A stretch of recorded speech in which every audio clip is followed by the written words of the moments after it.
there is an energy in the universe. There is something that is in each and every one of us. And it's also in the universe. And you are connected to it in a way that is often perceived to be, aloof from us, because it's invisible, because it's in the world of what we call spirit, the world that is not material. And I would like to suggest that you suspend your disbelief, allow yourself to know that you're not a human being here having a spiritual experience, but that is the other way around. That you're a spiritual being having a human experience. And the quality of your human experience is really much more dependent upon how you use this invisible intelligence and how you connect to this energy. And once you have an awareness that you can never be separate from it, that you and it, and whatever you call it, it doesn't matter. It doesn't matter if you call it God, if you call it divine presence, if you call it soul, if you call it spirit, if you call it consciousness, if you call it Christ consciousness, you can call it Buddha consciousness, you can call it Louise, you can call it Edna, you can call it Ralph. Alan Watts once said that you can't get wet from the word water. It isn't the word that allows you to experience water. And whatever it is that you call it is something that is distinct from what it is. When I was walking in here this evening on these beautiful grounds, I saw some people looking at the flowers and the different plants that were growing. And as they were looking at them, there was one person who was obviously an expert, a botanist of some kind, and he was trying to explain to each one of the people what the name was, the technical name for each one of the flowers. And I was watching that and thinking, it doesn't matter what you call it. Can't you enjoy it? Look at that thing. It's orange, and it just came out of nowhere. There's something very profound about enjoying it and being there with it, rather than being obsessed with labeling it. There was a very famous Danish theologian. His name was Søren Kierkegaard. He once said that, once you label me, you negate me. Once you place a label on me and put me into a compartment or a category of some kind, I must then become what it is that you have labeled me to be. So that we want to be able to live our lives and to practice principles of higher awareness without being so consumed with what I call ordinary human awareness. And ordinary human awareness is just the recognition or the belief system that I am a human being. Maybe I'm having a spiritual experience, I'm not quite sure. But higher human awareness, what is sometimes in the East called Siddhi awareness. In the West it's been called higher consciousness or Christ consciousness. There's many names for it. But when you get beyond just knowing yourself as this body and this personality and this thing that you inhabit, and begin to realize that who you are is that which was never born and can never die. When you recognize your eternal self. And that's what this program is really about. It's really about recognizing the power, the energy, the capacity to be able to do what it says in some of the most holy books that you've ever read, that even the least among you can do all that I have done and even greater things.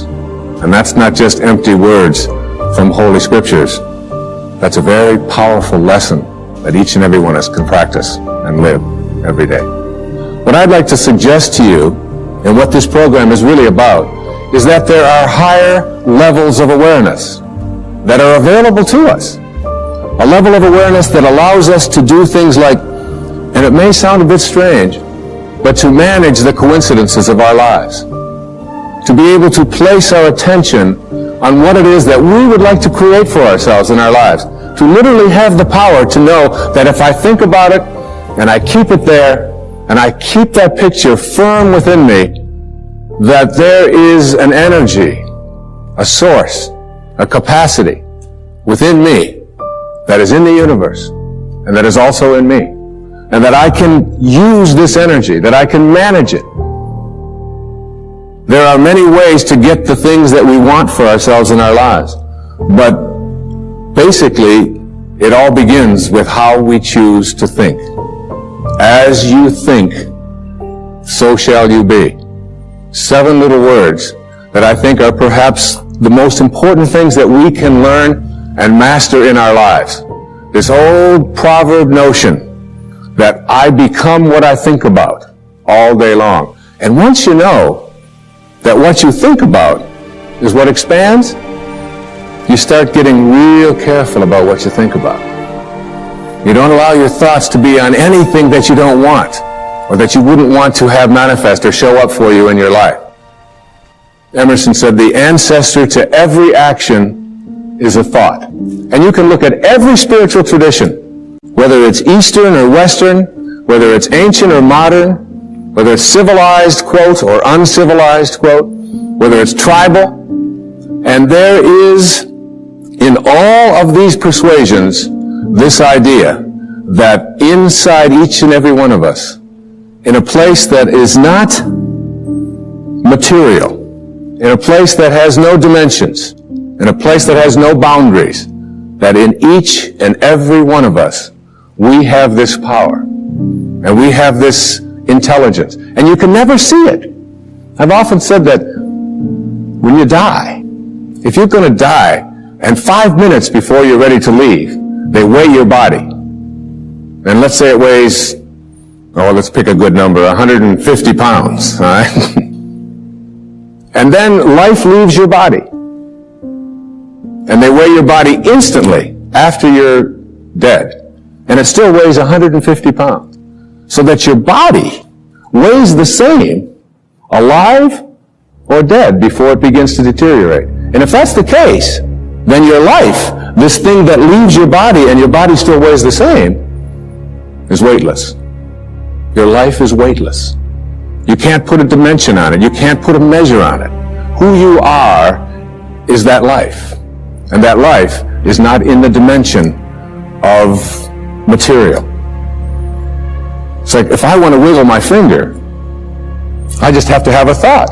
And the thought says, I think I'm going to wiggle my finger. And then I do this, and you say, well, that's really no big deal. But it really is a big deal. Because there's something invisible in here that says, I'm going to wiggle my finger. I've never seen that. I've never been able to, you can put that under an x-ray, you can try to measure that and find out what it is in there that allows you to say, I'm going to wiggle my finger, and you can never find it. It's not in this world, if you will. So I can do all the scientific studies, and what I can do when I do these scientific studies is I can find the command center inside of me. And I can go to the brain and I can point to a specific point, and scientists can do this and say, there's the command center which allows you to have a thought, I think I'm going to wiggle my finger. But there's no computer and there's no scientists and there's no technology that can ever allow us to go inside and say, there's the commander in the command center. Can't find it. And that commander in the command center, that weightlessness, is the part of us that we just don't pay enough attention to. And what I'd like to suggest here this evening is that once you start becoming aware of the power of thought, and if you look around, just look around you at everything that you see, it all began with a thought. We become what we think about. And that is probably one of the most important principles in learning to manifest. But in my mind, as I think about this idea of getting what you really want and being able to attract it into your life, what we have to look at is basically the obstacles that we have conditioned ourselves. And you notice I say that we have conditioned ourselves, because I've never believed that we need to be putting the responsibility on someone else. If you're conditioned, it's because you have allowed yourself to become that. And if we are conditioned, if we've conditioned ourselves to believe certain kinds of things, and one of the things that we kind of believe and hang on to and live with is this whole idea that all of the things that happened to me in my past are what are keeping me from doing what I'd like to do today. So we hang on to these things and we fill ourselves with blame. We say, I'm the middle child. I'm the youngest child. I'm the oldest child. I'm an only child. Any one of those is a great excuse. You know, if you're the youngest child, you can say, well, you know, how could I be making decisions for myself and be a fully functioning person today when I always had somebody else telling me what to do my whole life? How could I think for myself? If you're the oldest child, you can simply say to yourself, Well, how could I be expected to think for myself? I always had to think for somebody else. I was always doing it for somebody else. And that leaves the middle child. You know, the classic identity crisis. Oh, poor me. My mother didn't even know my name. She was always calling me by this one's name or that one's name. So I don't know where I fit in. So that takes care of everybody except the only child. And of course, the only child, your parents looked at you and said, we won't be doing that again. Huh? You have to live with that, I don't. Huh? So everybody, with their birth order, or with their mother liked their sister better, or that we had enough, or we didn't have enough, or we had too much, or we lived in the north, we lived in the south, I'm too tall, I'm too short, I've got too much hair, I don't have enough hair, it's falling out, it's not falling out, whatever it is, we all have these excuses. And I call all of these things that we hang on to and use to keep ourselves from reaching these higher places in our lives, the wake. I call it the wake. And the wake is comes from a story that I heard Alan Watts tell one time, and it was a very powerful story. He said, your life is like a boat, and it's heading up the river at, say, 40 knots. And as it's going, you are somehow able to metaphorically stand on the stern, the back of the boat, and look down into the water. Now there goes your life in this direction, and you're standing here and you're looking down into the water. And you ask yourself these three questions. The first question, what is the wake? What is it? What is this thing that you see? And the answer, the wake is the trail that is left behind. That's what it is. Nothing more, nothing less. It's the trail that is left behind. Second question to ask yourself in this little metaphor, what's driving the boat? What's making this thing go in this direction? The answer, the present moment energy that's being generated by the engine. And nothing more. That's the only thing that's making the boat go in this direction. And in this little scene, this means it's the present moment thoughts that I have and how I am using them that is making my life go in this direction, and nothing more. Because the third question is the most important and powerful question. And ever since I heard it, I've always thought about this whenever I have a tendency to look back here and blame something. Is it possible for the wake to drive the boat? That is, can a trail that is left behind make a boat go in this direction? And of course the answer to that is no, it can't. It's just a trail that is left behind. And in that trail, there are an enormous number of things, and every one of us has a wake. And we have a whole lot of stuff in it. And one of the problems that we have is that we have a tendency to look at the wake and all of the stuff that's in it to explain why it is my life isn't working the way I would like it to work. So that you can take a look at the experiences of your life. I look at the experiences of my life. In the experiences of my life, I spent some years in a series of foster homes. People have said to me, oh, living in a foster home, that must have been terrible. I said, no, it wasn't terrible at all. When you're 6 years old, you don't wake up every day and say, oh my God, I'm living in a foster home, isn't this awful, poor me, how come me and nobody else? You don't do that. You don't do that till you're 40. And when you're 40 and your life isn't working and you're bankrupt and you're a drug addict and you're falling, your relationships are all falling apart and your family's leaving you, and you say, why is this happening to you? You say, what are you? Raj lived in India up until the mid-1980s. And he wrote something called I Am That, which was very powerful and influential in my life. And one of the things that he talked about when he was asked the question, what's the difference between, say, a saint or a highly functioning human being, a spiritual master, a spiritual teacher, and the rest of us? Is that they have unconditional love in them and you don't, or we don't? And he said, no. He said, saints have unconditional love in them, and so do you. He said the difference between ordinary human awareness and higher awareness people is that they have nothing else inside of them. That's all they have. And it's almost like we have to learn how to get that in ourselves. To be able to, well, I always like to use the metaphor of an orange. I love the orange. An orange is a simple metaphor. You take this orange and you squeeze it as hard as you can squeeze it, and you ask yourself, what will come out? And what comes out when you squeeze an orange?